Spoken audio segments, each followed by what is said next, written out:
Hey everyone, कैसे हैं आप सभी लोग। आई होप आप सभी अच्छे होंगे। तो एक बार फिर से हम लोग मैथ्स का एक और नया टॉपिक लेकर आ गए हैं, परसेंटेज। तो यार देखो, इससे पहले मैं सीआई और एसआई ऑलरेडी कंप्लीट कर चुका हूं। उसके 4-4 5-5 वीडियोस में बनाकर लगभग पूरा सीआई एसआई कंप्लीट कर चुका हूं। तो अगर आप लोग चैनल पर पहली बार आए हो तो सब्सक्राइब बटन दबा लेना और चैनल पर जाकर मेरे उसको चेकआउट कर लेना। तो चलो यार परसेंट को शुरू करते हैं। तो यार देखो, अगर आपको परसेंटेज बिल्कुल भी नहीं आता और आज से पहले आप लोगों ने कभी भी नहीं पढ़ा तो मैं बता दूं आपको कि परसेंटेज यार बहुत ही इंपॉर्टेंट टॉपिक है मैथ्स का। अगर आप बात करते हो मैथ्स की, बेसिक मैथ्स की, तो यार ये कम से कम 5 से 6 टॉपिक आपके कवर कर देता है। तो परसेंटेज यार देखो, अगर आप बात करते हो सबसे पहले तो ये आपके प्रॉफिट एंड लॉस में काम आता है। इसके अलावा ये आपके डिस्काउंट में काम आता है। इसके अलावा ये आपकी जो एडवांस मैथ्स है उसमें भी काम आता है। इसके अलावा अगर आप बात करें तो ये आपके सीआई एसआई में काम आता है, टाइम डिस्टेंस में भी काम आता है, टाइम एंड वर्क में काम आता है। तो लगभग एक तरीके से आप कह सकते हो पूरी मैथ्स में ही ये काम आता है। तो अगर आपको परसेंटेज नहीं आता तो लगभग आप ये समझ लीजिए कि आपको मैथ्स नहीं आती। ठीक है, तो आज हम लोग शुरू करते हैं। चलो परसेंटेज में शुरू मतलब मैं आपको बताता हूँ। तो देखो, सबसे पहले परसेंटेज का मतलब क्या होता है। तो देखो यार, परसेंट का मतलब होता है बाय 100। ठीक है, कोई भी चीज़ है आपकी तो वो 100 से कितने बार डिवाइड है। ठीक है, मतलब 100 का कितना परसेंट है। ठीक है, तो चलो मैं बताता हूँ आपको। तो यहाँ पर मान लीजिए मैं आपसे कहता हूँ कि मेरे को 5% यानी कि 5% किसी चीज़ की वैल्यू है। ठीक है, तो यानी कि 5% दैट मीन्स कितना हो गया आपका, ये 5% ये हो गया आपका 5/100। ठीक है, 10% की बात करता हूँ मैं अगर, तो 10% आपका हो जाता है 10/100। उसी तरीके से और भी परसेंट की बात करता हूँ तो वो उतने बाई 100 हो जाएंगे। 20% की अगर मैं बात करता हूँ तो 20/100 हो जाएगा। ठीक है, अब मान लो मैं को निकालना है कि मुझे 100 का 20% निकालना है। ठीक है, तो 100 का 20% मैं कैसे निकालूंगा, तो 100 इंटू 20/100। ठीक है, तो हमें पता है 100 से 100 चला जाएगा, दैट मीन्स 100 का 20% कितना हो गया, 20। अब यार देखो, इसी तरीके से तो आप निकाल सकते हो अगर परसेंटेज आपको निकालना है। लेकिन यार देखो, अगर आपको इन क्वेश्चंस को जल्दी करना है, अगर आपको परसेंटेज के क्वेश्चंस को जल्दी खत्म करना है ना, तो उसके लिए आपको एक चीज़ यूज़ करनी पड़ेगी, वो होते हैं रेशियोज़। अब रेशियो क्या होते हैं तो मैं आपको बता देता हूँ। देखो, आपके सिंपली कुछ रेशियोज़ होते हैं, मतलब कुछ परसेंटेज होते हैं। फॉर एग्जाम्पल, अगर मान लो आपको 10% दिया हुआ है, ठीक है, तो 10% को आप लिख सकते हैं 10/100। यही लिखते हो जब आप परसेंट निकालते हो। तो 10/100 में जब एक जीरो से एक जीरो जाता है तो ये आपका कितना बचा, 1/10। और यही आपका होता है रेशियो। तो देखो, रेशियो से आपके सवाल काफ़ी जल्दी हो जाते हैं। तो चलो 20% का लिखते हैं। तो 20% का आपको पता है 20/100। एक जीरो से एक जीरो जाएगा, 2 से 5 बार जाएगा, तो यानी कि ये आपका हो गया 1/5। ठीक है, 30% का इसी तरीके से आपका 3/10 हो जाएगा। 40% का आपका इसी तरीके से कितना हो जाएगा, 2/5। आप निकाल लेना। 50% का आपका हो जाएगा 1/2। ठीक है, तो इसी तरीके से 60%, 70%, 100% भी हो जाएगा। ठीक है, अब मैं बात कर लेता हूँ कुछ इंपॉर्टेंट रेशियोज़ की जो आपके काम आते हैं, कुछ इंपॉर्टेंट परसेंटेज की। ठीक है, तो जैसे आपके मान लो आपको दिया जाता है एग्जाम में 25%। आप में से बहुत से लोगों को दिया जाता है। तो 25% की वैल्यू होती है 25/100, दैट मीन्स 1/4। और यही आपका रेशियो होता है इसका। ठीक है, तो अब यहाँ पर नीचे वाली जो वैल्यू होती है ना, चाहे आपके परसेंटेज में जब भी आप लोग निकालते हो, यानी कि आप जब भी मान लो 20% निकाल रहे हो। ठीक है, 20% निकाल रहे हो 20/100, तो यानी कि किसी चीज़ का 20%, यानी कि मान लो पूरी वैल्यू कितनी थी आपकी, 100 थी, है ना, उसका 20 है ना। तो 20 यानी कि नई वैल्यू जो है वो आपकी 20 होगी, मतलब जो भी कम ज़्यादा होगी। और पुरानी वैल्यू आपकी कितनी थी, 100। तो मान लो आपसे कहा गया है कि मान लो 50 का 20% आपसे पूछ रहे हैं। ठीक है, तो 50 का 20% दैट मीन्स 50 इंटू 20/100। ठीक है, 50 से कट जाएगा 2 बार और 2 से कट जाएगा 10 बार, यानी कि आपकी नई वैल्यू कितनी आई, 10। ठीक है, पुरानी वैल्यू कितनी थी आपकी, 50। तो एक चीज़ आप ध्यान रखो, ये तो आपको दी गई थी। अगर आपको मान लो दी गई ना हो, मान लो आपसे किसी वैल्यू का 5% पूछा, मान लो आपसे कोई कह रहा हो कि आपको नई मतलब जो कोई वैल्यू है वो 5% कम हो रही हो, इसका मतलब आपकी 5% कम होती है, दैट मीन्स 5/100। दैट मीन इसका अगर हम रेशियो निकालते हैं 5% का, तो आपको पता है 1/20 हो जाता है। ठीक है, 1/20 हो जाता है ये, तो यानी कि 20 में से एक कम 19। तो यानी कि ये 20 क्या है, ये आपकी मेन वैल्यू है। आपकी जो बेस वैल्यू होती है वो 20 है, और आपकी नई वैल्यू क्या निकल के आई है, 19। ठीक है, तो हमेशा याद रखना, जो नीचे की वैल्यूज़ होती है ना, वो हमेशा जो मेन वैल्यू होती है वो होती है। ठीक है, और जो नई वैल्यू होती है, जो ऊपर की वैल्यूज़ आती हैं, वो आपकी निकल के आती है बेस वैल्यू, मतलब नई वैल्यू, सॉरी।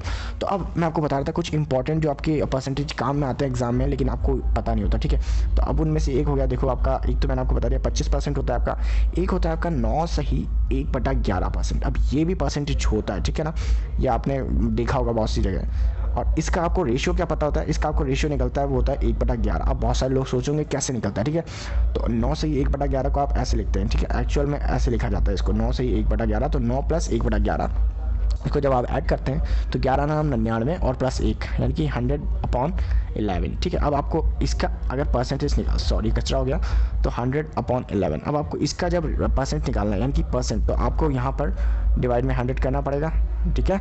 100 से 100 जाएगा, दैट मीन्स ये कितना बचा आपके पास 1/11, ठीक है। यानी कि पुरानी वैल्यू आपकी 11 होगी, नई वैल्यू आपकी 11 में प्लस या माइनस जो भी क्वेश्चन के हिसाब से देखा जाएगा वो करा जाएगा, ठीक है।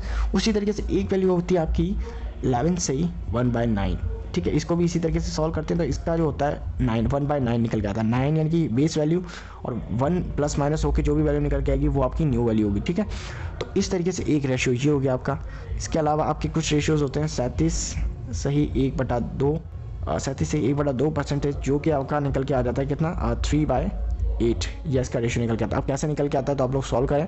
37 से 1/2, 37 दूनी 74 और 1 75, 75/2 परसेंटेज, और परसेंट है तो 100 से मल्टीप्लाई होगा, 25 से 3 बार जाएगा, 25 से 4 बार जाएगा, तो ये आपका निकल के आ जाएगा 3/8, ठीक है। इसके अलावा और भी रेशियोज़ हैं, ठीक है, 6 से तो बहुत सारे रेशियोज़ हैं, बहुत सारे करने के लिए तो ऐसे, लेकिन आप लोग वो खुद निकाल सकते हो। तो चलो अब हम लोग यार क्वेश्चन पे चलते हैं, काफ़ी लंबा हो चुका है, ठीक है। तो क्वेश्चन पे चलते हैं सीधे। तो यहाँ पर पहला क्वेश्चन आपको दिया हुआ है, किसी आयत की लंबाई 5% कम कर दी जाए और चौड़ाई 20% बढ़ा दी जाए तो उसके क्षेत्र पर क्या प्रभाव पड़ेगा, यानी कि उसके क्षेत्रफल पर, उसके एरिया पर क्या प्रभाव पड़ेगा। तो सबसे पहले तो हम लोगों को पता है कि आयत की जो लंबाई और चौड़ाई होती है वो कितनी होती है, सॉरी आयत का जो क्षेत्रफल होता है वो कितना होता है, तो वो होता है आपका L/P, यानी कि लंबाई इंटू चौड़ाई, ठीक है, यही होता है। तो अब लंबाई इंटू चौड़ाई हमको मिल गई है, तो हमको यहाँ पर क्या देखा है 5% लंबाई कम होती है, दैट मीन्स 5/100 ये कम हो रही है। तो यानी कि पुरानी वैल्यू कितनी है आपकी, इसका रेशियो को निकाले थे हम लोग, तो 1/20, तो 20 में 1 कम हो रहा है, दैट मीन्स 19। तो नया पुरानी वैल्यू कहती है आपकी 20, नई वैल्यू निकल के आएगी 19 लंबाई की, ठीक है। अब उसके बाद में 20% चौड़ाई बढ़ रही है, दैट मीन्स 20/100 यानी कि 1/5, यानी कि 5 में 1 जुड़ रहा है, यानी कि 6। तो पुरानी वैल्यू 5 थी, नई वैल्यू 6 हो गई, ठीक है। ये ब्रेथ है इसकी चौड़ाई। अब क्या करते हैं हम लोग, हमको जब भी एरिया निकालना होता है तो L/B करते हैं। तो पहले पुरानी वैल्यू का L/B कर लो, यानी कि 100, फिर नई वैल्यू का L/B कर लो, 19 × 6 हो जाता है आपका 114। तो अब आपको क्या करना है, 100 है, 100 पे कितना बढ़ रहा है 14 बढ़ रहा है, ठीक है। तो यानी कि 14 वैल्यू बढ़ रही है 100 पे, तो इंटू 100 कर लेते हैं हम लोग। अब क्यों करते हैं, तो देखो जब भी हमारे पास कोई राशि दी होती है उसको परसेंटेज में करना होता है ना, तो उसके लिए हमको जो मेन वैल्यू होती है उसको नीचे रखना पड़ता है और इंटू 100 करना पड़ता है, तभी आपका परसेंटेज होता है, ठीक है। तो ये 100 से 100 कर जाएगा, तो यानी कि आपका आंसर निकल के आ जाएगा 14%, और यही आपका इसका आंसर होगा, ठीक है। तो चलो अगले क्वेश्चन पे चलते हैं। अब ये दे रखा है आपको, किसी वृत्त की त्रिज्या 25% बढ़ा दिया गया तो उसके क्षेत्रफल में क्या परिवर्तन होगा। अब यहाँ पर देखो वृत्त की त्रिज्या 25% बढ़ा दी गई, दैट मीन्स 25% का हमारा रेशियो क्या निकला था, चलो यहाँ निकाल लेते हैं। 25/100, 25% का रेशियो निकल गया हमारा 1/4, यानी कि 4 पे 1 बढ़ गया, 5 हो गया, ठीक है। तो यानी कि अब एक चीज़ बताओ कि सबसे पहले तो ये बताओ कि वृत्त के क्षेत्रफल का फॉर्मूला क्या होता है, वो होता है आपका πr², ठीक है। अब एक चीज़ देखो, एक चीज़ मानो कि जो ये 5 है ये तो त्रिज्या है बड़ी हुई, तो इसको r मान लो, और 4 जो है वो त्रिज्या है पहले वाली, इसको स्मॉल r मान लो। अब हमको पता है कि किस तरीके से ये निकलती है, तो हमें एक चीज़ मालूम है कि जो बड़ी हुई वैल्यू है, ठीक है, उसको हम ऊपर रखते हैं। जब भी हमें कोई वैल्यू मिलती है तो हम लोग क्या करते हैं, बड़ी वैल्यू को ऊपर रखते हैं। तो एक काम करते हैं, पहले हम लोग यहाँ रख के देखते हैं, हमें रेशियो तो निकालना है, तो रेशियो निकालने के लिए हम लोग क्या करते हैं, πr² πR²। तो पाई से पाई तो कट ही रहा है, दैट मीन्स हमें किस चीज़ से मतलब है, आर की वैल्यू से मतलब है, चाहे स्मॉल आर हो या कैपिटल आर हो। तो स्मॉल आर की वैल्यू है हमारे पास 4 का स्क्वायर कितना हो गया, तो वो हो जाएगा 16। उसी तरीके से 5 कैपिटल आर की वैल्यू, 5 का स्क्वायर कितना हो गया 25, ठीक है। तो अब क्षेत्रफल में परिवर्तन कितना हो रहा है, तो क्षेत्रफल 16 से कितना हो गया 25 हो गया, दैट मीन्स 9 बढ़ गए 16 पे, तो 16 × 100। इसकी जब आप वैल्यू निकाल लेंगे तो ये वैल्यू आपकी निकल के क्या आ जाएगी, आपकी आ जाएगी ये 56 सही 1/4, और आपका ये आंसर दिया हुआ है 56 1/4 का 56.25 भी लिख सकते हो, ठीक है। 1/4 और 254 लिख सकते हो, ठीक है। तो चलो अगले क्वेश्चन पे चलते हैं। अभी देखा, किसी वर्ग की भुजा किसी वर्ग की एक भुजा को 30% बढ़ा दिया जाए तो उसके क्षेत्र में क्या प्रभाव पड़ेगा। अब एक चीज़ याद रखो कि देखो वर्ग होता है ना, तो वर्ग की भुजा हमेशा बराबर होती है, आपको भी पता होगा, दोनों साइड की जो भुजाएं होती है ना उसकी वो हमेशा इक्वल होती है। तो ऐसा नहीं होता कि एक साइड की भुजा को 30% बढ़ा दो और दूसरी साइड की भुजा वैसी रहने दो, क्योंकि अगर ऐसा हुआ तो फिर तो वो वर्ग रहेगा ही नहीं, वो फिर तो क्या नाम है वो एक आयत बन जाएगा, रेक्टेंगल बन जाएगा ना। तो ये तो रेक्टेंगल हो गया, रेक्टेंगल थोड़ी चाहिए हमको, तो वर्ग ही चाहिए, वर्ग दिया होगा। तो वर्ग निकालने के वर्ग की भुजा में क्या प्रभाव पड़ा, तो यानी कि दोनों ही भुजाओं में 30% बढ़ेगा ये, तभी ये वर्ग होगा। यानी कि ये यहाँ पर हमको एक भुजा दे रखा है ना, एक भुजा का कोई मतलब ही नहीं है, यहाँ पर दोनों भुजा बढ़ेंगी। तो यहाँ पर वर्ग का फॉर्मूला क्या होता है, सबसे पहले तो एरिया का A² होता है, ठीक है। तो अब 30% बढ़ रहा है, 30% का रेशियो निकालते हैं हमारे पास क्या होता है 3/10, यानी कि 10 पे 3 बढ़ रहा है। ठीक है, 10 पे 3 बढ़ रहा है, दैट मीन्स नई वैल्यू कितनी आ गई हमारे पास 13। तो यानी कि हमारे पास 13 का स्क्वायर करना है और 10 का स्क्वायर, तो 10 का स्क्वायर कर लो, यहाँ पर 13 का स्क्वायर कर लो, कितना आ जाएगा 100, यहाँ पर 169, 100 पे कितना बढ़ रहा है 69, 100 पे बढ़ रहा है, इंटू 100 कर लो क्योंकि परसेंट निकालना है, 100 से 100 कट जाएगा, आंसर हमारा आ जाएगा 69। ठीक है, चलो अगला क्वेश्चन करते हैं। एक घन की भुजा में 10% की वृद्धि हुई, पता है उसके आयतन में कितने परसेंट की वृद्धि हुई। ठीक है, अब घन की भुजा, तो सबसे पहले घन का जो आयतन का फॉर्मूला होता है वो कितना होता है, घन का आयतन का फॉर्मूला होता है a³। ठीक है, घन का जो आयतन का फॉर्मूला होता है वो होता है a³। तो यहाँ पर हमें पता है कि 10% की वृद्धि हुई है, यानी कि 10% का हमें रेशियो मालूम है 1/10, या फिर ऐसे रेशियो निकाल लो ना, 10/100 है तो 1 0 से 1 0 गया, तो यानी कि बचा क्या 1/10 ही तो बचा, तो 1/10 ही हमारा जो है रेशियो होगा। रेशियो निकाल लो आप, रेशियो से बहुत ईजी हो जाती है चीज़ें। तो 1/10 यानी कि 10 पे कितना बढ़ रहा है आपका 1 बढ़ रहा है, यानी कि 10 से वैल्यू कितनी हो रही है 11। अब 10 हमारे पास भुजा आ गई, इनका क्यूब कर लो दोनों का, 10 और 11 का, तो 10 का क्यूब तो हो जाएगा आपका 1000, 11 का क्यूब हो जाएगा आपका 1331, तो 1000 पे कितना बढ़ रहा है 331, तो 331 बढ़ रहा है 1000 पे, दैट मीन्स 100 कर लो मल्टीप्लाई, 2 0 से हमारा 2 0 चला जाएगा, 1 0 से यहाँ पर लग जाएगा हमारा पॉइंट, तो आंसर आ जाएगा हमारे पास 33.1%। ठीक है, चलो अब ये लास्ट क्वेश्चन कर लेते हैं। एक हॉल की लंबाई, चौड़ाई और ऊंचाई में क्रमशः 10%, 20% और 10% की कमी हो जाती है, बताएं हॉल के आयतन में कितने परसेंट परिवर्तन आएगा। अब देखो यहाँ पर हमारा हॉल जो होता है ना वो होता है क्यूबॉइड। ठीक है, अगर आपको पता होगा शायद, हॉल जो होता है क्यूबॉइड होता है, क्योंकि उसकी लंबाई, चौड़ाई और ऊंचाई जो होती है ना वो लगभग अलग अलग होती है। ठीक है, हमेशा ऐसा ही होता है।